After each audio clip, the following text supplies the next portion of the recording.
Olá, bom dia, a paz do Senhor com muita alegria. Pastor Alexandre Farias passando de volta aqui no nosso devocional do Culto da Alvorada. E é mais um dia que o Eterno tem reservado às nossas vidas para que a gente possa cultuar a Deus juntos.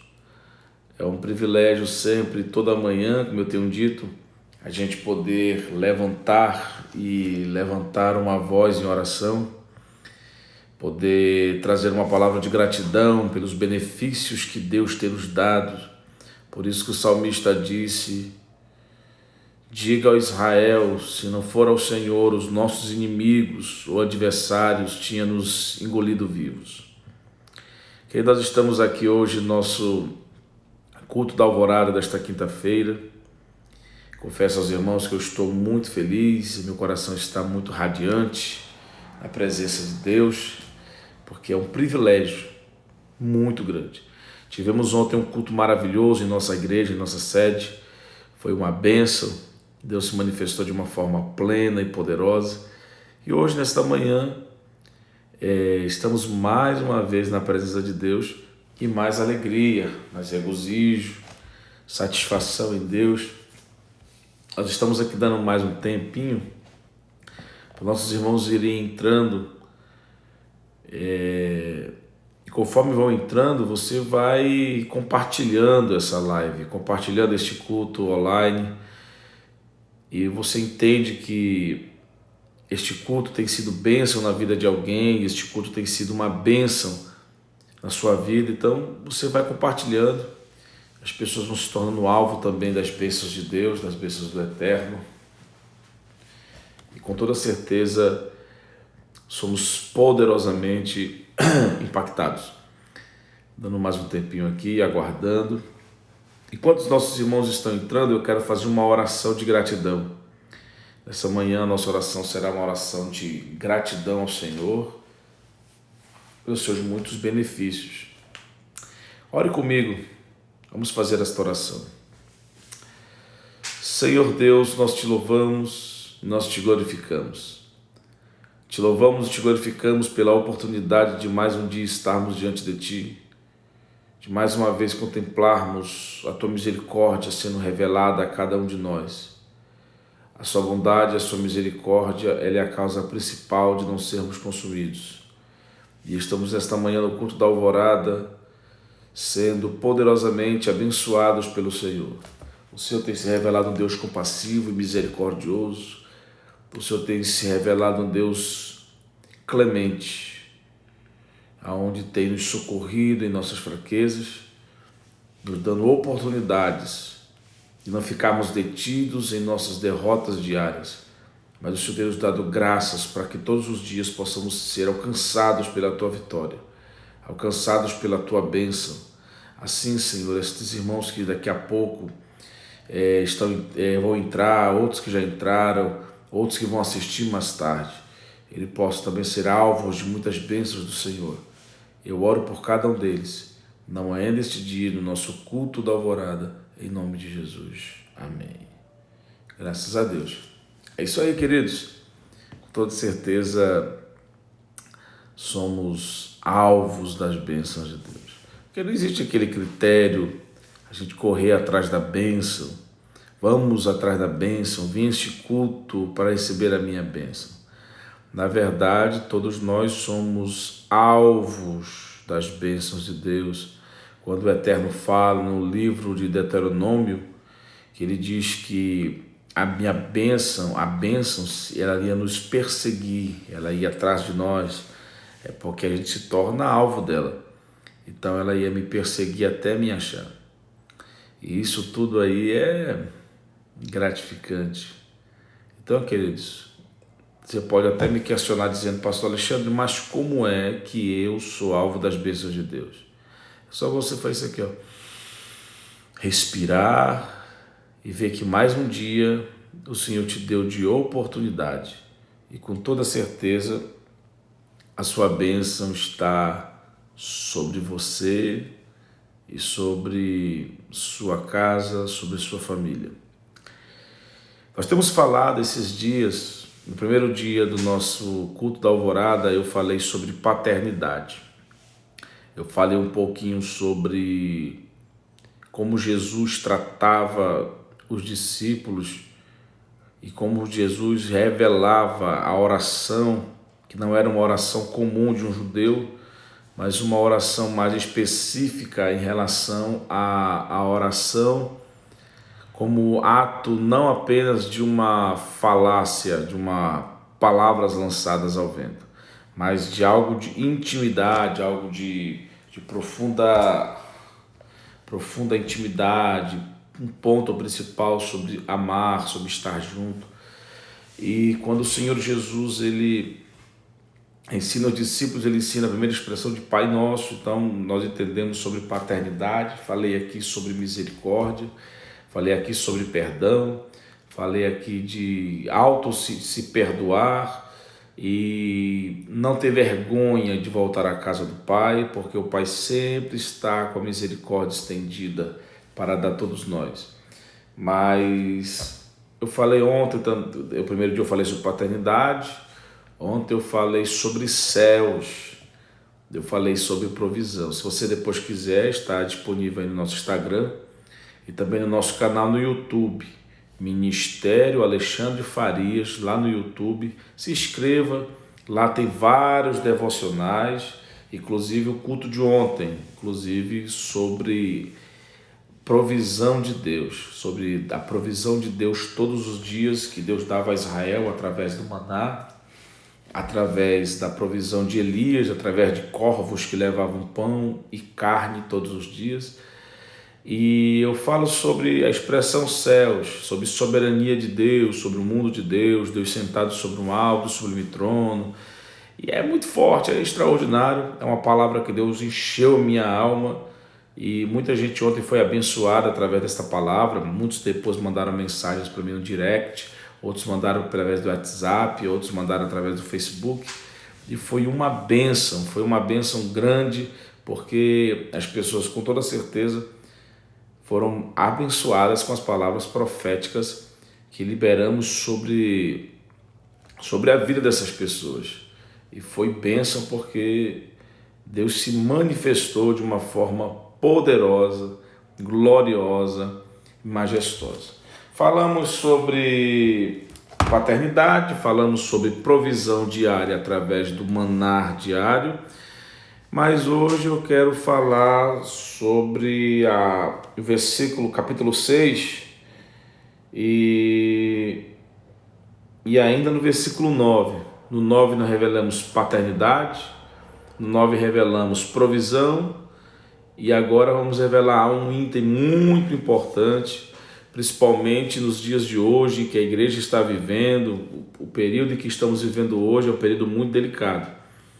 Não apenas por causa das pandemias ou das circunstâncias adversas ou os problemas externos que têm acontecido no Brasil e no mundo, mas também um despertamento às igrejas brasileiras, um despertamento muito grande para o povo de Deus. E quando falamos igreja, falamos da igreja de forma total, de forma mundial, e não apenas em placas denominacionais, porque na verdade Deus pouco se importa com a placa denominacional. Se você escolher uma igreja e se sente feliz nesta igreja, o seu pastor prega a palavra de Deus, ele prega de forma correta a doutrina da palavra de Deus, é uma igreja onde serve a Jesus, não importa o nome da placa ou o tamanho da igreja, o tamanho do templo, não importa. Isso tudo para Deus é parafernália, não serve de nada. O que Deus se importa é que, de fato, é aquilo que quando a mulher samaritana está na beira do poço, que ela está questionando Jesus por ela ser samaritana e Jesus judeu e tal, e a conversa do questionamento é sobre onde se deve adorar, se é no monte em Samaria ou é no templo de Jerusalém. Jesus revela um princípio tão importante, que esse princípio ele tem impactado tantas pessoas. Ele diz assim que já não importava aonde se adorava, se era lá em Jerusalém ou se era em Samaria, mas os verdadeiros adoradores era que o Pai procurava, que adorassem o Pai em espírito e em verdade. Então, tanto que se importa a placa denominacional, O importante é se existem pessoas que congregam corretamente, se são fiéis nas suas ofertas, se são fiéis dizimistas, se elas de fato amam o seu pastor, se de fato eles entendem que o pastor está ministrando é palavra diretamente do céu. Então são vários critérios que precisam ser a cada dia observados. Por isso que a nossa igreja ela tem que ter uma atenção maior, porque eu vou dizer agora, porque é algo de questão fundamental. Nós estamos vendo através das redes sociais o tanto de pecados sexuais, de imoralidade, que tantos homens e mulheres de Deus estão cometendo por aí, que estão estourando na mídia, e isso torna escândalo até mesmo para pessoas novas convertidas. E isso aí é importante a gente atentar. A gente não pode ignorar isso, a gente não pode querer passar, como dizem os paulistas, passar panos quentes sobre isso, porque de fato tem sido uma miséria isso em nossa nação e no mundo. Pecados atrás de pecados. Deixa eu ensinar para você uma questão aqui, antes de entrar nesse critério do que vou falar aqui. Presta atenção. As pessoas por muito tempo foram ensinadas erradas. A primeira coisa que ensinaram errado foi dizer que não existe pecadinho nem pecadão. Na verdade, queridos, existe sim pecado pequeno e pecado grande. Porque existe, por exemplo, o pecado da mentira, que é contada, aquela mentira, não é aquela mentira programada de uma forma que venha trazer mal a alguém, mas uma mentira, eu não fui, não deu para mim ir porque eu estava lavando roupa, por exemplo. É uma mentira, é pecado, mas ela não tem o mesmo peso de consequência que tem o pecado de um adultério, por exemplo, pecado de assassinato, pecado de furtar e assim por diante. Então o que você vai começar a entender? Você vai começar a entender que existe sim pecado grande e pecado pequeno, pecadinho ou pecadão, como dizem. Então você vai ver isso através da Bíblia. A Bíblia destaca 320 classes de pecados, só para você ter uma ideia, que só a Bíblia ela fala sobre 320 classes de pecados catalogados na Bíblia. E eu não posso falar aqui sobre as 320 devido ao nosso tempo ser muito corrido. Mas deixa eu falar para vocês aqui sobre 3 classes de pecado, antes de entrar nesse tema de hoje, que é muito interessante, que é o oposto disso. O primeiro é o pecado comum, que é o pecado comum, que a palavra pecado quer dizer fora do alvo, perder o controle, perder a direção correta. É aquele pecado que a gente comete de forma que a gente não programa, a gente não desejaria ter pecado, mas a gente peca. Por isso que é perder a direção. É como se eu estivesse dirigindo o meu carro, viajando agora, e eu dirigindo o meu carro, de repente quebra a barra de direção e eu perco o controle do meu carro e bato fora da estrada. Eu não programei quebrar o meu carro, muito menos me acidentar. Ali foi um acidente de percurso. Então a primeira classe de pecado é os acidentes diários de percurso que temos. Não desejávamos ter pecado, mas pecamos, e é um pecado onde somos completamente perdoados pelo Senhor. A segunda classe de pecado é uma classe que nós chamamos na língua hebraica de quebra de roquins, ou seja, é o pecado da transgressão, quebra das leis morais de Deus, quebra dos mandamentos, dos grandes princípios de Deus, quebra dos princípios eternos, quebra da Constituição eterna e assim por diante. É aquele pecado onde nós quebramos uma ordem direta de Deus. Por exemplo, você vai ler lá no livro de Gênesis, quando o nosso irmão Adão e a nossa irmã Eva, eles estão no jardim muito tempo, e aí o Senhor dá uma ordem, dá um roquim, dá um princípio a ser cumprido, que eles poderiam comer de tudo que desejassem, menos comer do fruto daquela árvore. Ali, quando eles aceitam a proposta da serpente, que a serpente engana a Eva, e a Eva leva o fruto e come do fruto e leva seu marido, ali eles estão quebrando, cometendo pecado de transgressão, quebrando uma ordem direta. E isso você tem uma consequência gigante, Porque toda vez que quebramos um princípio, com toda certeza o princípio amanhã vai quebrar a gente. Então isso aí é um fato, é uma verdade, que é um pecado cometido todos os dias. Quantas vezes quebramos princípios de Deus, princípios quebramos todos os dias. Você quer um exemplo bem simples sobre quebra de princípios? Um filho que responde ao pai, responde à mãe, um filho que pouco se importa quando a mãe diz: meu filho, não vai dar certo, aquete em casa, e o camarada, por achar-se que já está de gogó grosso, ele diz assim: eu vou fazer o que quiser da minha vida, e começa a ir, e lá na frente ele vai quebrar a cara por causa que ele quebrou, desonrou, quebrou o princípio da honra e desobedeceu seu pai e sua mãe. A terceira é o mais grave, eu posso até dizer que é o mais grave, é o gravíssimo de todos eles, que é o pecado da iniquidade. Mas antes de falar da iniquidade, eu quero louvar a Deus pela vida do meu amigo pastor Nailan, que já está online aqui com a gente, e pedir que você compartilhe essa transmissão ao vivo para os seus contatos. Por quê, pastor Alexandre? Porque isso é interessante, a gente poder alcançar mais pessoas.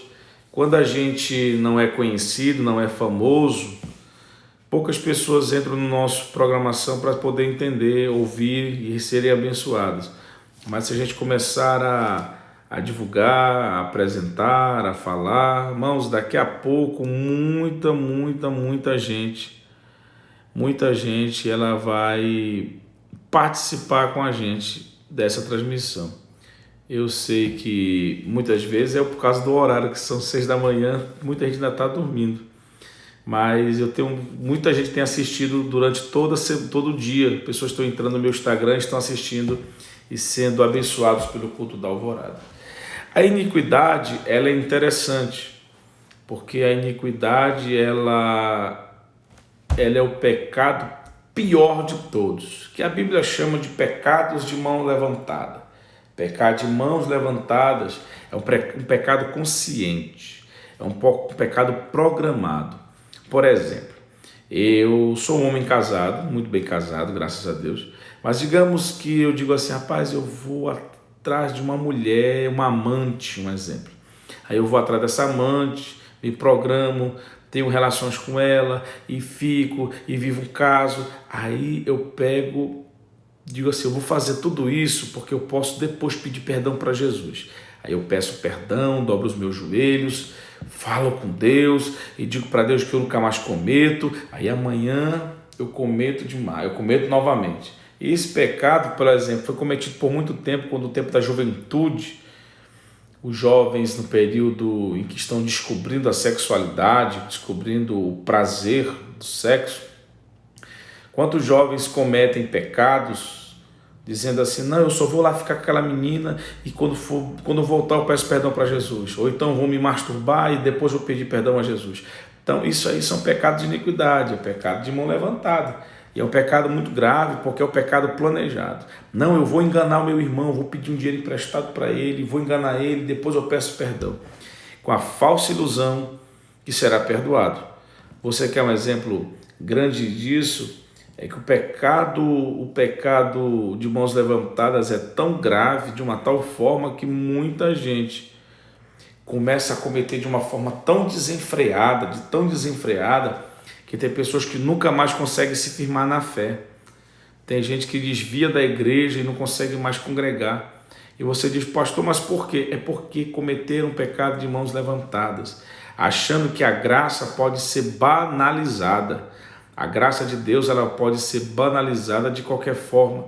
Eu cometi um pecado, eu errei, eu falhei e tal, mas eu peço perdão, aí faço amanhã, peço perdão de novo, porque a graça de Deus, a sexta dispensação, a porta da graça está aberta, e a gente banaliza a graça de Deus. E aí você me pergunta: pastor Alexandre, e aí? Se a graça de Deus está sendo banalizada, como é que acontece? Acontece que muita gente, irmãos, estão contaminando ou tentando contaminar o corpo de Cristo. Por isso que eu vou ler a parte do versículo 9, que é a parte que eu vou falar agora, que ela é interessante. A parte eu li: Pai nosso, aí ontem, que estás no céu, seja mantido santo o teu nome, ou em outra palavra, venha, outra palavra, santificado seja o teu nome. O que você está dizendo com isso, pastor Alexandre?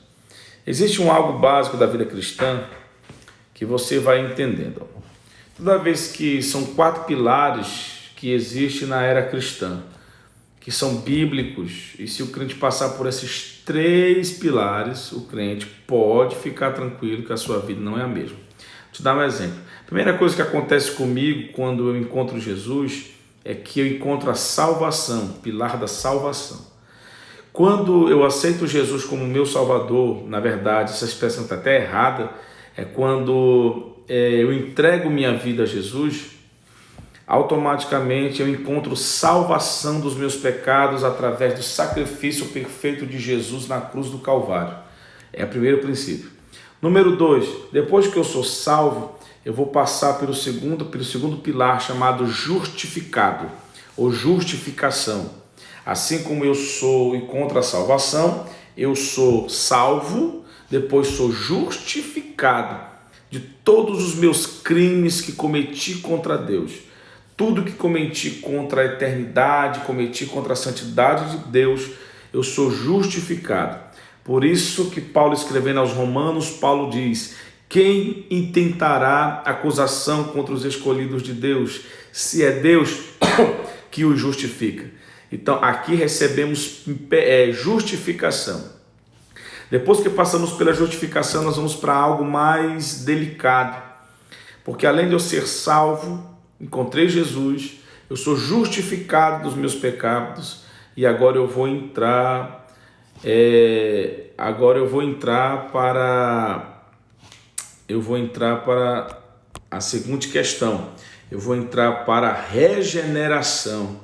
E aí que está o problema, porque quando eu pulo a etapa da regeneração e já quero ir para esta parte do texto que é santificação, aí eu já tenho um problema, porque a santificação ela se torna um peso para mim, ela se torna um peso gigante para mim. É por isso que você vai encontrar muitos cristãos no seu dia a dia olharem para você e dizerem assim: eu não consigo manter uma vida padrão de santidade.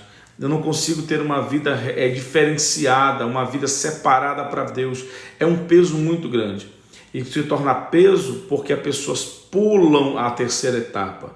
Passam pela salvação, passam pela justificação, mas na regeneração elas não conseguem ficar. Por quê? Porque a regeneração é que vai arrancar da minha vida ainda fragmentos do meu velho homem, da minha velha natureza caída. E é aqui que está a questão que eu tenho que começar a entender. Eu carrego na minha vida fragmentos de um velho homem, do homem do mundo, do homem ímpio, do homem sem conhecimento de Deus. E aí, quando a regeneração ela é dolorosa, porque ela é confrontadora. Ela se torna confrontadora todos os dias. Ela vai me confrontar, ela vai dizer para mim que eu não posso ser assim, que eu tenho que ser diferente.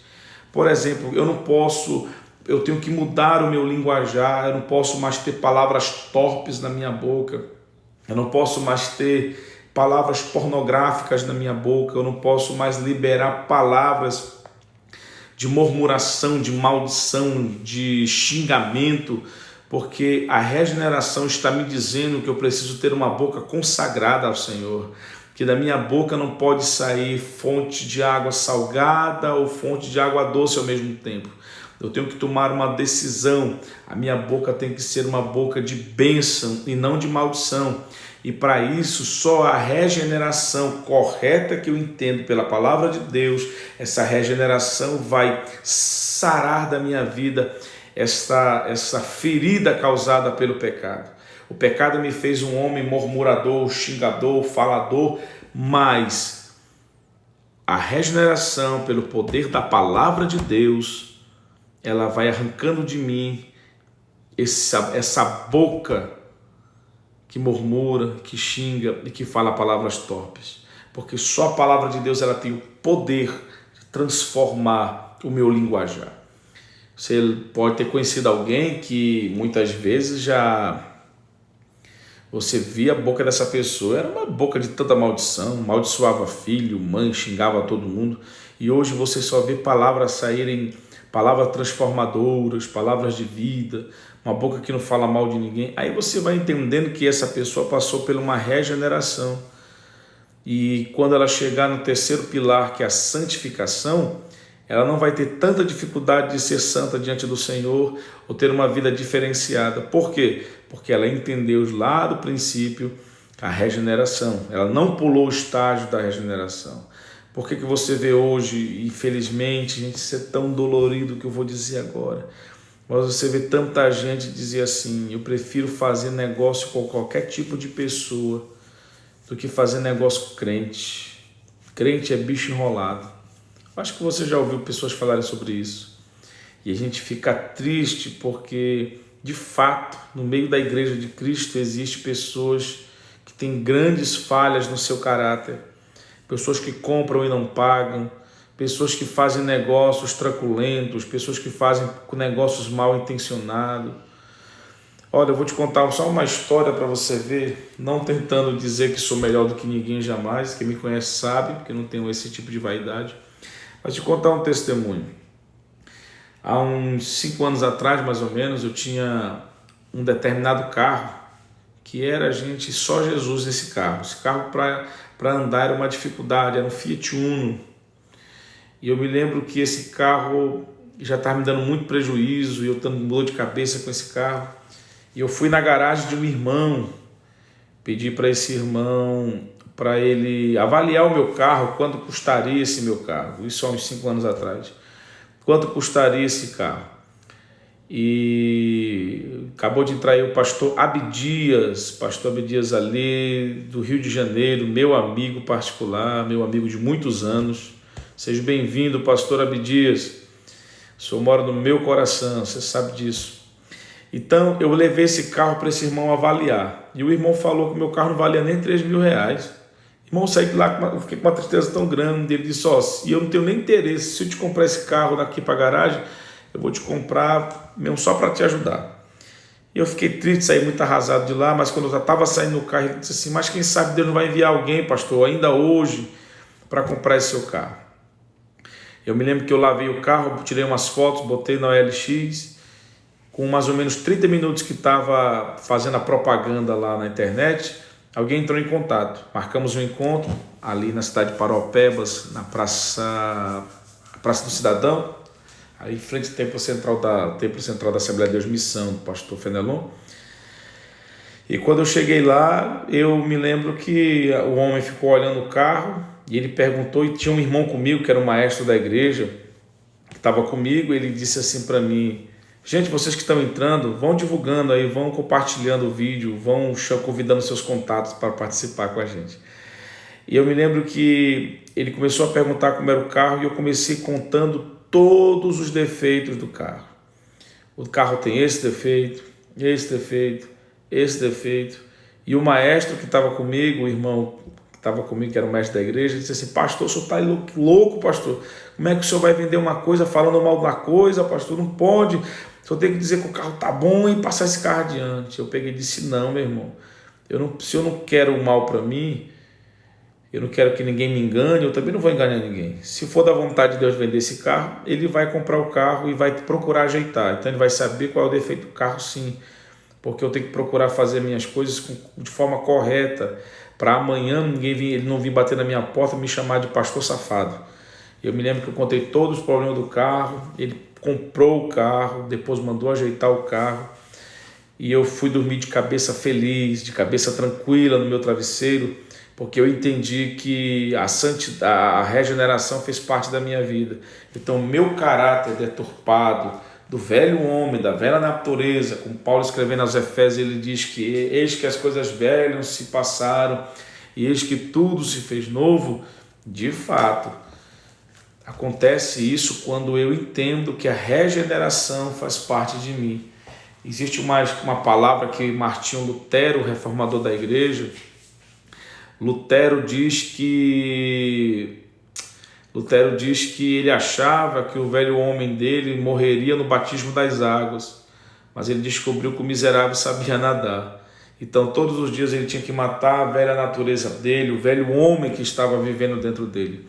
Então, para você poder matar este velho homem, fazer este homem perecer, você tem que passar pela regeneração, você tem que procurar de fato ser diferente, regenerado.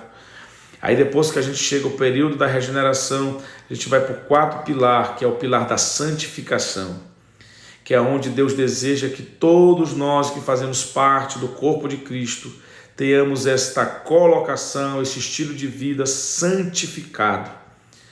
Por quê, pastor? Porque a santificação é ela que nos conduz, de fato, à presença de Deus.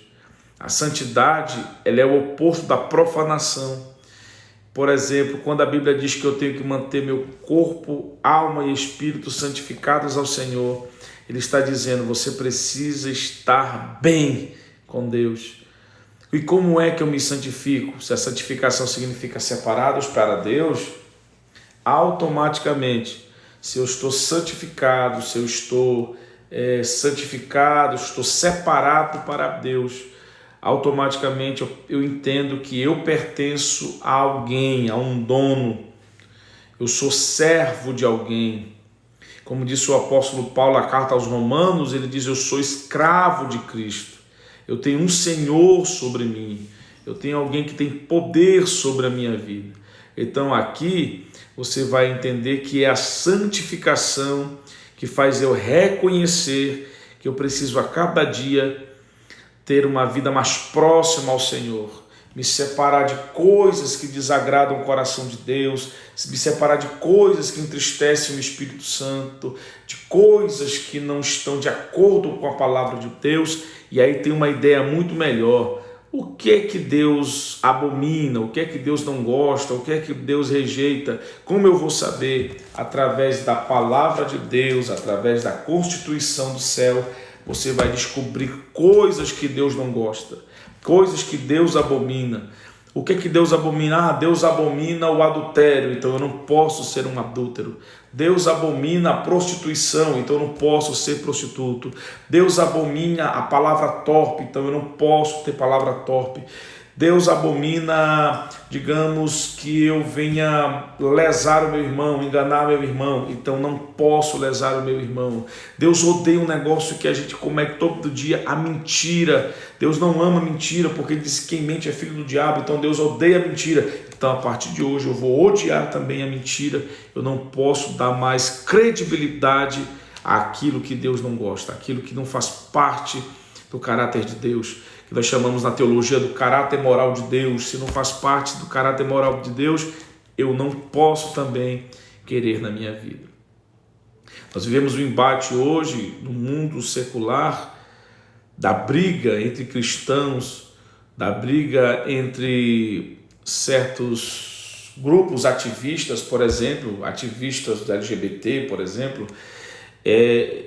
essa briga que existe de eles tentarem dizer que a igreja está julgando elas, que a igreja está criticando eles, que a igreja não aceita eles como são, porque o importante é o amor, viver entre o amor entre eles. E na verdade não é questão dos cristãos não gostarem de homossexuais. Eu, por exemplo, tenho muitos amigos que eles têm uma outra orientação sexual e têm uma outra atração por outros homens, mas isso não deixa eu abrir espaço para desrespeitar a palavra de Deus ou me desrespeitar como cristão.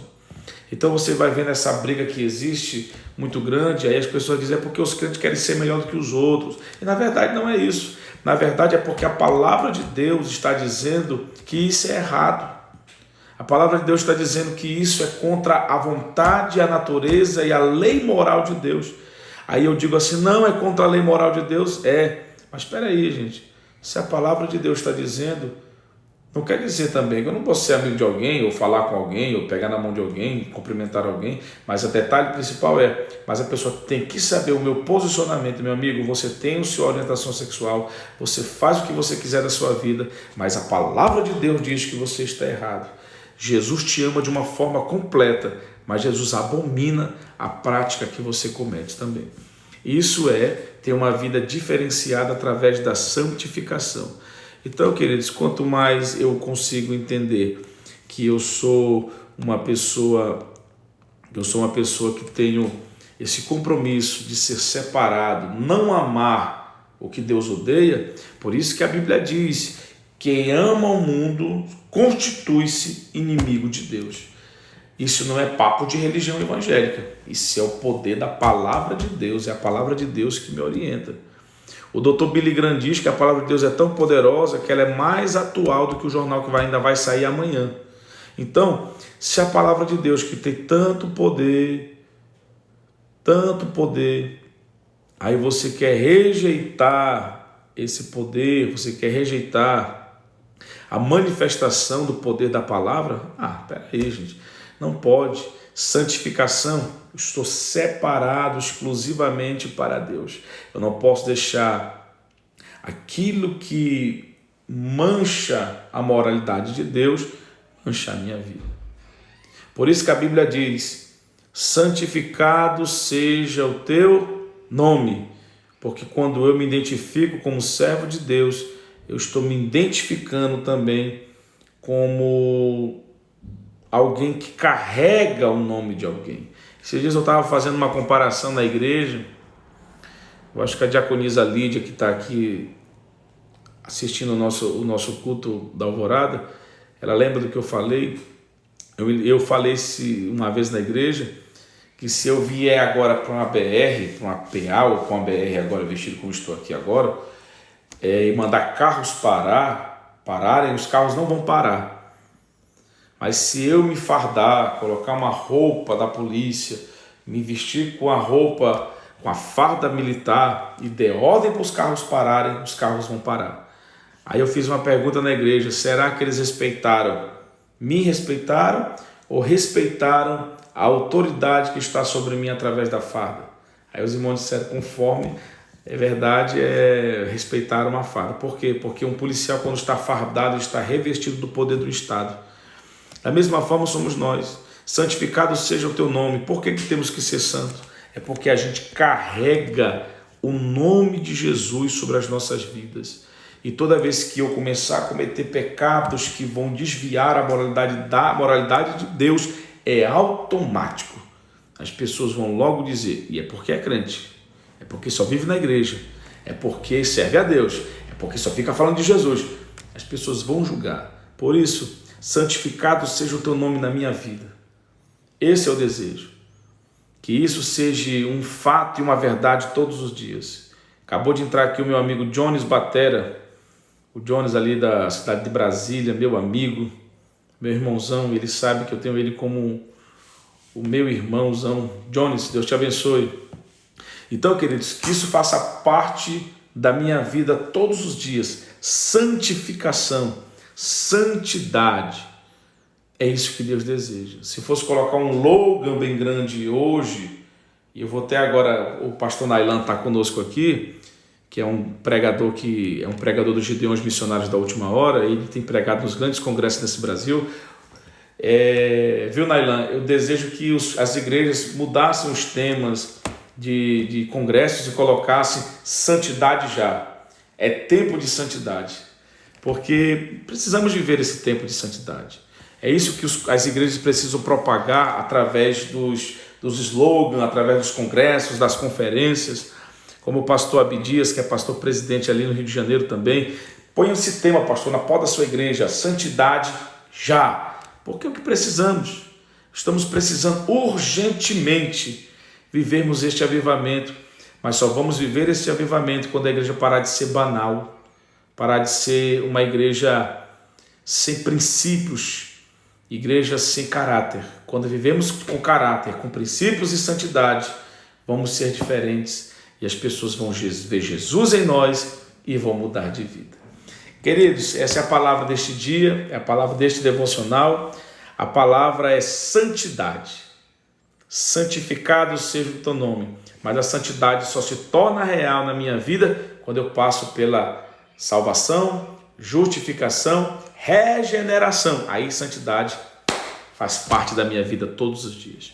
Queridos, eu quero aqui agradecer a presença de todos vocês, agradecer pela presença do pastor Abdias, meu amigo ali do Rio de Janeiro, agradecer a presença do meu amigo pastor Nailan, que é um grande amigo do meu coração, um dos maiores pregadores que conheço na nação brasileira.